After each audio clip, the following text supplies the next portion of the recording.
अस्सलाम वालेकुम जी, this is हुदा शाह और आज जो मैं इस ब्लॉग में बात करने वाली हूँ वो है, हमने माजी में देखा, बल्कि कुछ ही अर्सा पहले देखा कि 6 जजेस के खत आए थे सामने और उसमें उन्होंने इल्जामात लगाए थे एक इदारे पे कि जी उनकी जानिब से हमारे फैसलों पे हमें प्रेशराइज किया जाता है और मुदाखलत की जाती है। और अभी रिसेंटली बाबर सत्तार की जानिब से, जस्टिस बाबर सत्तार की जानिब से भी ऐसा ही एक खत लिखा गया और उसमें भी एक इदारे पे इल्जामात लगे।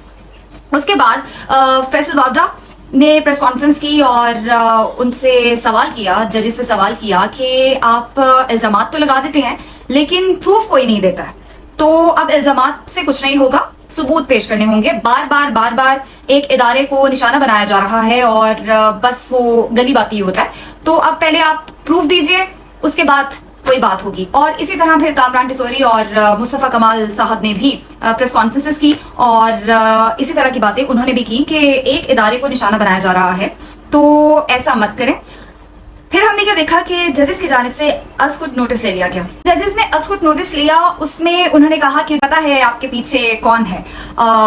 तो एक तरह से इस अज़ नोटिस के पीछे अगेन उस इदारे को ब्लेम किया गया और जिन्होंने प्रेस कॉन्फ्रेंसेस की, आप लोगों को पता होना चाहिए कि वो अवामी नुमाइंदे हैं और किसी न किसी जमात के साथ, एक सेनेटर हैं और बाकी जो हैं वो भी मुख्तलिफ जमातों के साथ मुंसलिक हैं, तो अवामी नुमाइंदे हैं। उनकी जानिब से प्रेस कॉन्फ्रेंस की जाती है और आप लोग खुद नोटिस ले लेते हैं। लेकिन मैं थोड़ा सा पीछे जाना चाहूंगी कि हम लोग अक्सर बात कर रहे होते हैं सोशल मीडिया पे चलने वाले प्रोपेगेंडे के हवाले से, और सोशल मीडिया पे ट्रेंड्स चलते हैं और सोशल मीडिया पे चीजें वायरल होती हैं और कौन सी जमात इसमें सबसे आगे है ये मैं भी जानती हूँ, ये आप भी जानते हैं, ये सब जानते हैं। जब उनकी जानिब से जजेस का नाम लेकर, जस्टिस काजी फाइज ईसा साहब का नाम लेकर और एक दो और जब उनके हक में फैसले आते थे तो उन जजेस के वाह हो जाती थी और कोई थोड़ा सा भी उनके अगेंस्ट कोई बात जाती थी तो उस जज के नाम का ट्रेंड बन जाता था। तब आप लोग किधर थे?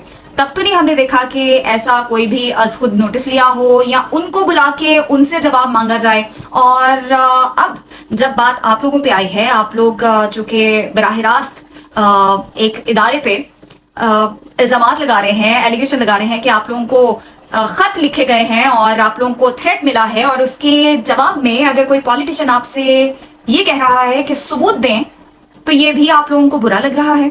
मुल्क में आगे बहुत ज्यादा इस्तराबी सी कैफियत है और जितनी भी जमातें हैं या हुकूमत में जोन सी भी जमातें हैं वो सारी कोशिश कर रही हैं कि किसी भी तरह पाकिस्तान को स्टेबल किया जाए। ऐसे में इस तरह की चीजें मजीद इंतशार फैलाएंगी और जज साहिबान से सिर्फ इतनी सी रिक्वेस्ट करना चाहूंगी कि अगर आप लोग ताकत की बात करेंगे तो फिर ताकतवर कौन है और ताकत दिखाने कोई आ गया तो फिर बात कहां से कहां निकल जाती है। तो काइंडली आप सबसे गुजारिश है कि पार्टी मत बनिए और मुल्क को सुधारने में आगे आइए, और आप लोगों का इदारा भी उतना ही पावरफुल और उतना ही ज्यादा अहमियत का हामिल है और यकीनन फैसले आप लोगों ने ही करने होते हैं। इतने केसेस ज़ेर इल्तवा हैं और आम आवाम के भी, तो पार्टी मत बनिए। एक दूसरे पे इल्जामात की जो बौछार अब करना ये पिछले कुछ अरसे से शुरू हुई है, इसको खत्म कीजिए। पाकिस्तानी बन के सोचिए और पाकिस्तान की खुशहाली के लिए और इसकी बेहतरी के लिए काम कीजिए ताकि पाकिस्तान का नाम रोशन हो।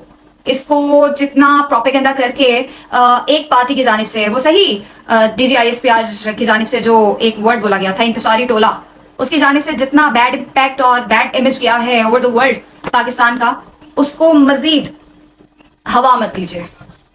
हम सब पाकिस्तानी हैं और मैं हमेशा कहती हूँ पाकिस्तान सबसे पहले। Thank you.